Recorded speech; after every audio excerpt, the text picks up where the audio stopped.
ஜோதிடம் பேசுவோம் நண்பர்கள் அனைவருக்கும் வணக்கம். இப்போ பார்த்தீங்க அப்படின்னா திதி தர்ப்பணம் அப்படிங்கிறது மாதம் மாதம் கொடுக்க வேண்டும் அப்படிங்கிற மாதிரி ஒரு விஷயத்த கட்டமைச்சு போயிட்டுருக்காங்க. அது சம்மந்தமான விஷயங்கள் நம்ம செய்திருக்கோம். இந்த வீடியோவில் நம்ம பேச போகிறதும் அதுதான். உண்மையில் அப்படி சாஸ்திரம் சொல்லியிருக்கா அப்படின்னு கேட்டிங்கன்னா அப்படியெல்லாம் எந்த சாஸ்திரமும் அது சரியானபடி சொல்லலை. சயின்டிஃபிக்கலாகவும் சரி, அதாவது விஞ்ஞான ரீதியாகவும் சாஸ்திர ரீதியாகவும் இது சரியானது அல்ல. அப்படி பதஞ்சலி ஜீவசூத்திரம் சொல்லவே இல்லை. இந்த ஆத்மா என்ன பண்ணும் என்ன ஏதுங்கிற விவரத்தை பெரியவங்க தெளிவாக தான் கணிச்சிருக்காங்க. இப்போ தங்களுடைய ஆதாயத்துக்காக ஒரு சில தமிழ்நாட்டின் ஒரு சில ஜோதிடர்கள் உண்மைக்கு பக்கத்தில் ஒரு விஷயத்த பொய் சொல்றவங்க இந்த சதுரங்க வேட்டையில் சொன்ன மாதிரி உண்மைக்கு பக்கத்தில் சில தனக்கு தேவையான ஆதாயமான கட்டுக்கதைகளை சேர்த்து மக்களை குழப்பி மூளை செலவு செய்து மாசம் தர்ப்பணம் கொடுக்கணும்னு தனக்கான ஆதாயங்களை தேடிக்கொள்ளுகிறார்கள். அதுலேயும் திருவனந்தபுரத்தில் கொடுக்கணும் அப்படி இப்படின்னு சில விஷயங்கள் சொல்லிட்டு இருக்காங்க. ஒரு குறிப்பிட்ட இடத்துல தான் கொடுக்க வேண்டும் அப்படின்னு சொல்லிட்டு இருக்காங்க. அப்படி குறிப்பிட்ட இடத்துல கொடுக்கணுங்கிறதுல எந்தவித மாற்றம் இல்லை. தமிழ்நாட்டில் இடங்கள் இருக்கிறது, கேரளாவிலும் வேற இடங்களும் இருக்கிறது. அவர்கள் குறிப்பிட்ட இடத்தை தேர்ந்தெடுத்து குறிப்பிட்ட விஷயத்தை தொடர்ந்து மக்களுக்கு வளர்க்குங்க, பசங்களுக்கு குழந்தைகளுக்கெல்லாம் அப்படின்னு சொல்லிட்டு இருக்காங்க. இது சரியானதா அப்படின்னு கேட்டால் அப்படி அல்ல, சரியானது அல்ல, சாஸ்திரத்துக்கு புறம்பானது தான் அப்படின்னு நம்ம சொல்கிறோம். ஏன் அப்படின்னா பெரியவர்களுக்கு இந்த மாதத்தில் தான் திதி தர்ப்பணம் கொடுக்க வேண்டும் என்று ஒரு முறை இருக்கிறது. அது 3 அமாவாசை நாட்கள். எந்த 3 அமாவாசை மாதங்கள் அப்படின்னா தாய்வழி தர்ப்பணங்களை கடகம் மாதம், அதாவது ஆடி மாதமும் தட்சிணாயன புண்ணிய காலம் அப்போ தொடங்கும். தாய்வழியான கடகராசியில் சூரியன் இருக்கு. அந்த மாதத்தில் நீங்கள் கொடுக்கணும். தென்மேற்கில் ஒளி தென்மேற்கில் இருக்கும். இந்த ராகு கேதுங்கிற விஷயத்துல தென்மேற்கில் இருக்கும். அச்சராக தீர்க்கராகன்னு நீங்க இப்படி வச்சுக்கிட்டாலும் சரி, எப்படி மாற்றி பார்த்துக்கிட்டாலும் சரி, இந்த தென்மேற்கில் இருந்து வடக்கு தெற்காக சூரியன் வர விஷயத்தை வச்சுதான் நாம இந்த பூமி பந்திலிருந்து பெரியவங்களுக்கான விஷயங்கள், தர்ப்பணங்கள், சிரார்த்தங்கள் கொடுக்கிறோம். தென்மேற்கில் இருக்கக்கூடிய நேரம் அப்ப இருந்து வடக்க ஆரம்பிக்கும், வடக்கு நகர ஆரம்பிக்கும். சூரியன் பூமியிலிருந்து பார்த்தா வடக்கு நகர்ற மாதிரி தெரியும். அந்த விஷயம் அப்படி ஆரம்பிக்கிறப்போ கடக மாதத்துல ஆடி மாசத்துல நீங்க தாய்வழி தர்ப்பணங்கள் செய்ய வேண்டும். அதே மாதிரி உத்தராயண புண்ணிய காலம்ங்கிற தை மாசத்துல தை பிறந்தவருக்கு வரக்கூடிய அமாவாசை உத்தராயண புண்ணிய காலம், சூரியன் வலுவாகக்கூடிய மாதம். அந்த மாதத்துல தந்தை வழி பிதுர் தர்ப்பணங்களை, சிரார்த்தங்களை செய்ய வேண்டும் அப்படின்னு தான் சொல்லியிருக்கு. அதான் சரியானதும் கூட.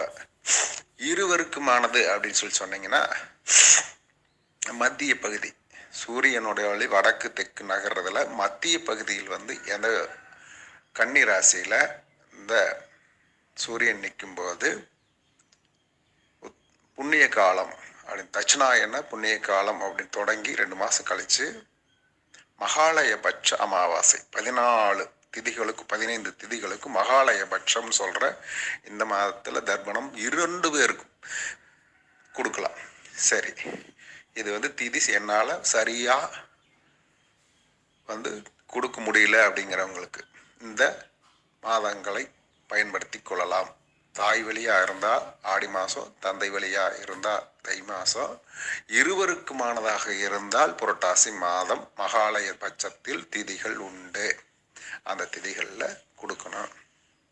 மாசம் கொடுக்குறாங்களே அப்படின்னு திதி தெரிந்தவர்கள் குறிச்சு வச்சு, பெரியவங்களுக்கு கரெக்டா திதி தெரிஞ்சவங்க அந்த மாசத்துல அந்த திதி எந்த நாள்ல வருகிறதோ அந்த நாள்ல சென்றுதான் கொடுக்க வேண்டும். அப்படித்தான் சரி. பிராமணர்கள் ஏன் உட்காந்துருக்காங்கன்னா அந்த மாசத்துல அந்த நாள்ல யாராவது திதி கொடுக்கலாம் அப்படிங்கிறதுனால, அந்த மாதத்துல எத்தனையோ பேர் காலமாகறாங்க, அவங்க கொடுக்கலாம் அப்படிங்கறதுக்காக அவங்க இருக்காங்க. அந்த திதி எனக்கு மறந்து போச்சு, அந்த மாதம் மட்டும் ஞாபகத்தில் இருக்குன்னு சொல்கிறவங்களுக்கு செய்கிறாங்க ஒரு சிலர். ஆனால் அது சரியானதா, முழு ஆசீர்வாதம் கிடைக்குமானா அது சரியானது அல்ல அப்படிங்கிறதா உண்மை. மீதி இருக்கிற 9 மாதங்களுக்கு அப்படி சொல்லப்படவில்லை. அதே நேரத்தில் உங்களுக்கு துல்லியமாக சித்திரை மாதத்தில் பிரதமை திதி, திவிதியை திதி அப்படின்னு இந்த 14 திதிகளில் எந்த திதி அப்படின்னு தெளிவாக தெரிஞ்சால் அந்த திதி என்று ஒரு தனிப்பட்ட முறையில் ஒரு சிரார்த்தம் செய்வரவர் கூப்பிட்டு நீங்கள் அதற்கான சிரார்த்த முறைகளில் செய்து கொள்ளலாம். அதில் எந்த விதமாக குறைபாடு இல்லை. அந்த இடத்துல கரெக்டாக செய்கிறதுங்கிறது அதுதான். ஏன்னா சூரியனும் சந்திரனும் ஒரு குறிப்பிட்ட திதியில் குறிப்பிட்ட தூரத்தில் குறிப்பிட்ட மாதத்தில் இருப்பதை தான் சொல்கிறாங்க.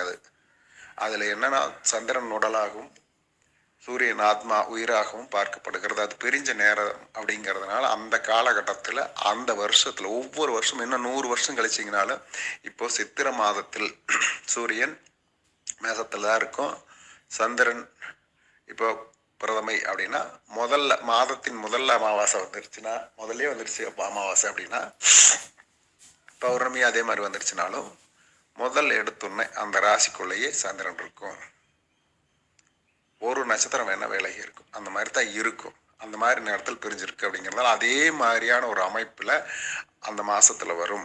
இப்போ வைகாசி மாதத்தில் பிரிஞ்சிருந்தால் வைகாசி மாதம் அதே மாதிரி 12 ராசிகளுக்கும் நீங்கள் பொறுத்து பார்த்தீங்கன்னா ஒரே தூரம் ஒரே அளவில் ஒரே இதில் சந்திரனும் சூரியனும் இடைவெளி இருக்கும். இதைத்தான் திதி என்று தர்ப்பணம் செய்வதற்கு ஏற்ற நேரம் என்று அந்த ஆத்மா அந்த உடலை பிரிந்த நேரம் என்று குறித்து வைத்து பெரியவர்கள் அவர்களுக்கு ஆத்ம சாந்தி என்ற ஆத்ம சாந்தி செய்கிறார்கள். சரிங்களா? அதை இங்கே இருக்கிறவங்க எந்த மாதத்தில் செஞ்சாலும் அவங்க சாப்பிட்ருவாங்க, எடுத்துக்குவாங்க. இன்னொன்று என்னென்னா நாம் இங்கே கொடுக்குற இந்த உணவுகள் அவர்களுக்கு இங்கேயே நம்மளுக்கு செரிமானமாக டைஜஷன் ஆக பல விஷயங்கள் இருக்குது. அப்போ ஏன் இதை கொடுக்குறீங்க அப்படிங்கிற ஒரு கேள்வியும் வரும். இந்த இடத்துல இந்த கேள்வி வரலாம். அப்படி வருமானம் அதற்கான விளக்கம் என்னன்னா இவங்க கொடுக்கறத அப்படியே பெரியவங்க எடுத்துக்கிறது இல்லை. அதற்கு பதிலாக அவர்கள் மனோவியல் ரீதியான ஆத்ம சாந்தி, அந்த மனசு இருக்குது அதுங்க தவிப்பு, அந்த தவிப்பு நீக்கப்படுகிறது அப்படிங்கிறது ஆத்ம சாந்தி அடைகிறது. ஆத்மம் அப்படிங்கிறதுக்கு 2 சொல்லாக பார்க்கப்படுது. மனசாந்தி அடைகிறாங்க மனசளவில். இன்னொன்று ஆத்மாங்கிறது சூரியன் உயிர் அப்படிங்கிறது, அந்த உயிர் சாந்தி அடைகிறது, குளிர்ந்து விடுகிறது. அந்த கொதிப்பு நிலை மனநிலையில் இருந்து தவிப்பதில்லை அப்படிங்கிற ஒரு விஷயம் அதில் இருக்கக்கூடிய சூட்சமாக. இது இல்லாமல் மொத்தமாக எந்த விஷயம் தெரியாமல் மொத்தமாக தனக்கான ஆதாயங்களை தேடிக்கொண்டு சில ஜோதிடர்கள் தங்களுடைய சுயநலத்துக்காக தங்களுடைய வருமானத்துக்காக பொருளாதார வருமானங்களுக்காகவோ வேறு ஏதோ சுயநல காரணங்களுக்காகவோ தவறான வழிகாட்டுதலை சொல்லி கொண்டிருக்கிறார்கள். 21 தலைமுறைக்கு தேவையானது பிதுர்தோஷ நீங்கிருன்னு சொல்கிறது நாம் மறுக்கலை. அப்படிப்பட்ட விஷயங்கள் அங்கே நம்ம சொல்கிறாங்க, சரி செய்யுங்க. ஆனால் என்ன மாதத்தில் செய்யணும், எப்படி செய்யணும், யார் அவங்க எப்போ பெரியவங்களுடைய அந்த விஷயம் மாறிக்குது உயிர் பிரிஞ்சிருக்குங்கிற விஷயமெல்லாம் உண்டு. அதெல்லாம் இல்லாமல் அவங்க தொடர்ந்து செஞ்சுட்டு தான் இருப்பாங்க. ஏன் அப்படின்னா உலகத்தில் எத்தனையோ மானுடத்தை முன்னோர்களை வணங்குகிறவர்கள் எத்தனையோ அவர்களுக்கு அந்த மாதத்தில் செய்து கொடுப்பதற்கு ஒரு ஏற்பாடு செய்ய வேண்டும் என்று அவங்க செஞ்சுருக்காங்க. நீங்கள் என்னென்ன பண்ணிட்டு இருக்கிறீங்க அப்படிங்கிற விஷயத்தை கேட்டால் இவர்களை எல்லாம் மூளை செலவை செய்து தனக்கான ஆதாயத்தை தேடிக்கொண்டு தன்னை ஒரு தனித்துவமாக காட்டிக்கொள்வதற்காக எதையோ பிதற்றி கொண்டிருப்பதை ஏற்க முடியாது என்பதை முதலில் நீங்கள் தெளிவாக தெரிந்து கொள்ளுங்கள். தவறான வழிகாட்டும் ஜோதிடர்களும் சிக்க கொள்ளக்கூடாது. அப்படி பண்ணிட்டு இருக்காங்க அப்படிங்கிறதுனால நாம இந்த பதிவை செய்திருக்கிறோம். மேலும் சந்தேகங்கள் இருக்குமானால் தெளிவாக பார்த்துட்டு மேலும் சந்தேகங்கள் இருக்குமானால் கமெண்ட்ல போடுங்க. இந்த கமெண்ட்டுக்கு நான் பதில் சொல்ல கடமைப்பட்டிருக்கிறேன். நிச்சயமாக பதில் சொல்கிறேன். உங்களோட சந்தேகங்களுக்கு நான் நிறைவாக செய்திருக்கிறேன் என்று நம்புகிறேன்.